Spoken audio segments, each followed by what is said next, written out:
Mika pasal 2. Kutuk atas orang yang menindas.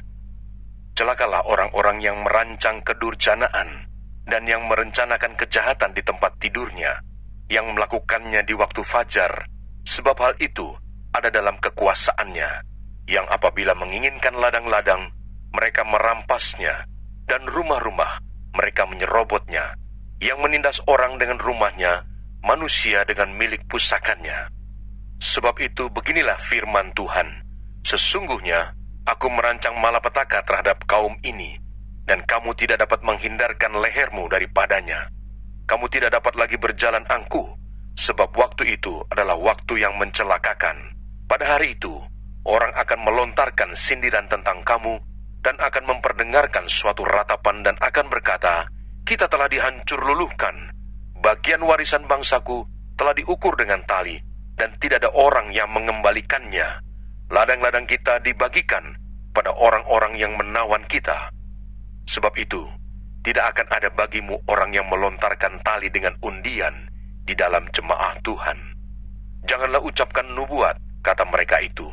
Orang tidak mengucapkan nubuat seperti itu, noda tidak akan menimpa kita. Bolehkah hal itu dikatakan, keturunan Yakub? Apakah Tuhan kurang sabar? Atau seperti inikah tindakannya? Bukankah firmanku baik terhadap orang yang benar kelakuannya? Tetapi kamulah yang bangkit sebagai musuh terhadap umatku. Kamu merebut jubah dari orang-orang yang suka damai, dari orang-orang yang berjalan lewat dengan tenteram, yang tidak cenderung kepada perang. Para istri di antara umatku kamu halau dari rumah kesayangannya. Dari bayi-bayinya kamu mengambil untuk selama-lamanya. Semarak yang telah kuberikan kepada mereka. Bangkitlah dan pergilah, sebab ini bukan tempat perhentian bagimu. Oleh karena kenajisan, maka kamu akan dibinasakan dengan kebinasaan yang tidak terpulihkan. Seandainya seseorang datang mereka-reka yang hampa dan dusta, aku bernubuat kepadamu tentang anggur dan arak, maka dialah yang patut menjadi orang yang bernubuat terhadap bangsa ini. Janji tentang keselamatan. Dengan sungguh-sungguh aku akan mengumpulkan engkau seluruhnya, hai Yakub. Dengan sungguh-sungguh aku akan menghimpunkan sisa orang Israel. Aku akan menyatukannya seperti kambing domba dalam kandang, seperti kawanan binatang di tengah-tengah padangnya, sehingga ramai dengan manusia. Penerobos akan maju di depan mereka. Mereka akan menerobos dan berjalan melewati pintu gerbang dan akan keluar dari situ. Raja mereka akan berjalan terus di depan mereka. Tuhan sendiri di kepala barisan mereka.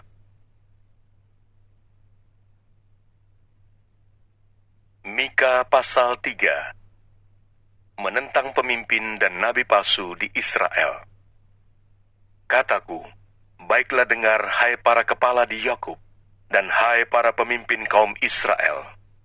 Bukankah selayaknya kamu mengetahui keadilan, hai kamu yang membenci kebaikan dan yang mencintai kejahatan? Mereka merobek kulit dari tubuh bangsaku dan daging dari tulang-tulangnya. Mereka memakan daging bangsaku dan mengupas kulit dari tubuhnya. Mereka meremukkan tulang-tulangnya dan mencincangnya seperti daging dalam kuali, seperti potongan-potongan daging di dalam belanga. Mereka sendirilah nanti akan berseru-seru kepada Tuhan, tetapi Ia tidak akan menjawab mereka. Ia akan menyembunyikan wajahnya terhadap mereka pada waktu itu, sebab jahat perbuatan-perbuatan mereka. Beginilah firman Tuhan terhadap para nabi yang menyesatkan bangsaku, yang apabila mereka mendapat sesuatu untuk dikunyah, maka mereka menyerukan damai. Tetapi terhadap orang yang tidak memberi sesuatu ke dalam mulut mereka, maka mereka menyatakan perang.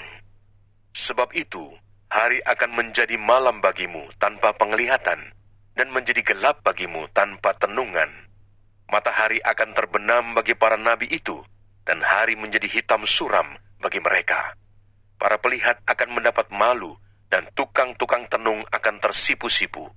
Mereka sekalian akan menutupi mukanya, sebab tidak ada jawab daripada Allah. Tetapi aku ini penuh dengan kekuatan, dengan roh Tuhan, dengan keadilan dan keperkasaan, untuk memberitakan kepada Yakub pelanggarannya, dan kepada Israel dosanya. Baiklah, dengarkan ini, hai para kepala kaum Yakub, dan para pemimpin kaum Israel.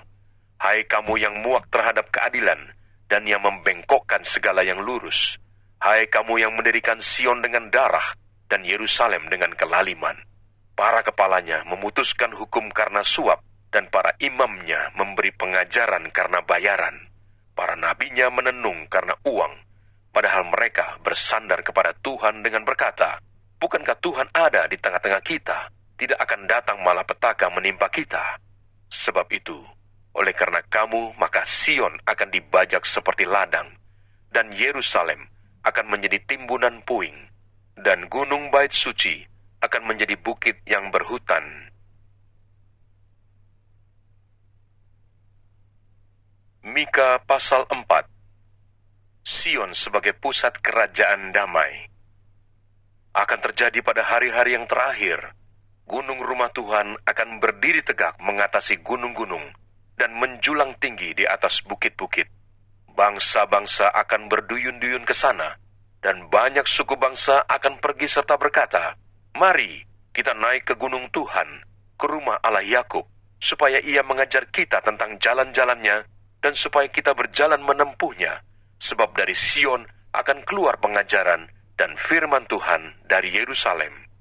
Ia akan menjadi hakim antara banyak bangsa, dan akan menjadi wasit bagi suku-suku bangsa yang besar, sampai ke tempat yang jauh. Mereka akan menempa pedang-pedangnya menjadi mata bajak, dan tombak-tombaknya menjadi pisau pemangkas. Bangsa tidak akan lagi mengangkat pedang terhadap bangsa, dan mereka tidak akan lagi belajar perang. Tetapi mereka masing-masing akan duduk di bawah pohon anggurnya dan di bawah pohon aranya, dengan tidak ada yang mengejutkan, sebab mulut Tuhan semesta alam yang mengatakannya. Biarpun segala bangsa berjalan masing-masing demi nama Allahnya, tetapi kita akan berjalan demi nama Tuhan Allah kita untuk selamanya dan seterusnya. Penyelamatan Putri Sion. Pada hari itu, demikianlah firman Tuhan. Aku akan mengumpulkan mereka yang pincang, dan akan menghimpunkan mereka yang terpencar-pencar, dan mereka yang telah kucelakakan.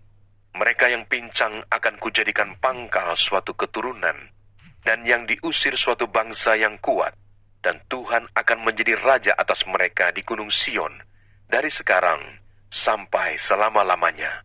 Dan engkau, hai menara kawanan domba, hai bukit Putri Sion, kepadamu akan datang dan akan kembali pemerintahan yang dahulu, kerajaan atas Putri Yerusalem. Maka sekarang, mengapa engkau berteriak dengan keras? Tiadakah raja di tengah-tengahmu? Atau sudah binasakah penasihatmu, sehingga engkau disergap kesakitan seperti perempuan yang melahirkan? Menggeliatlah dan mengaduhlah, hai Putri Sion, seperti perempuan yang melahirkan. Sebab sekarang terpaksa engkau keluar dari kota dan tinggal di padang. Terpaksa engkau berjalan sampai Babel. Di sanalah engkau akan dilepaskan. Di sanalah engkau akan ditebus oleh Tuhan dari tangan musuhmu. Sekarang banyak bangsa berkumpul melawan engkau dan berkata, "Biarlah dia dicemarkan, biarlah mata kita puas memenangi Sion." Tetapi mereka itu tidak mengetahui rancangan Tuhan. Mereka tidak mengerti keputusannya, bahwa ia akan menghimpunkan mereka seperti berkas gandum ke tempat pengirikan. Bangkitlah dan iriklah, hai Putri Sion, sebab tandukmu akan kubuat seperti besi, dan kukumu akan kubuat seperti tembaga, sehingga engkau menumbuk hancur banyak bangsa. Engkau akan mengkhususkan rampasan mereka bagi Tuhan, dan kekayaan mereka bagi Tuhan seluruh bumi. Sekarang engkau harus mendirikan tembok bagimu. Pagar pengepungan telah mereka dirikan melawan kita. Dengan tongkat mereka memukul pipi orang yang memerintah Israel. Jangan lupa subscribe, nyalakan loncengnya, like, dan share. Terima kasih. Tuhan Yesus memberkati. Shalom.